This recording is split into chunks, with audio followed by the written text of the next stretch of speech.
Smith-Child was an officer in the Royal Navy. He served in the 7 Years' War, the American War of Independence, and the French Revolutionary Wars, rising to the rank of admiral. He also established a pottery manufactory in Tunstall, Staffordshire. Biography. Born into a well-to-do family from Audley, Staffordshire, Smith-Child entered the Royal Navy in 1747 through a connection between his father and First Lord of the Admiralty George Johnson. Serving first aboard HMS Chester, he rose through the ranks, seeing service in the 7 Years' War supporting the Siege of Louisbourg in 1758 and the Siege of Pondicherry in 1760. In 1763, he established a pottery manufactory in Tunstall, Staffordshire, and married Margaret Roylance of Newfield, Staffordshire the following year, acquiring a significant estate from her family.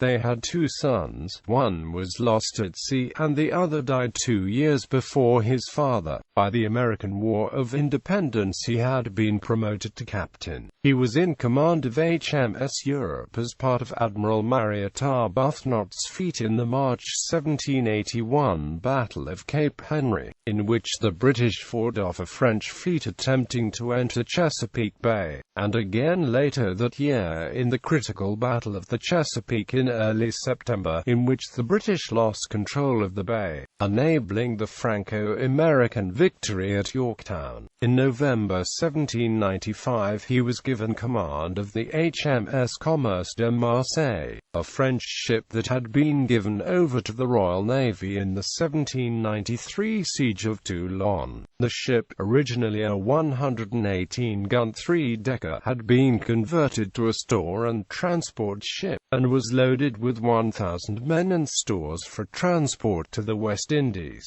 In somewhat poor condition, she was further damaged in a storm not long after sailing, and Child was forced to return to Portsmouth. Child was promoted to Vice Admiral of the Blue in February 1799, but saw no further action.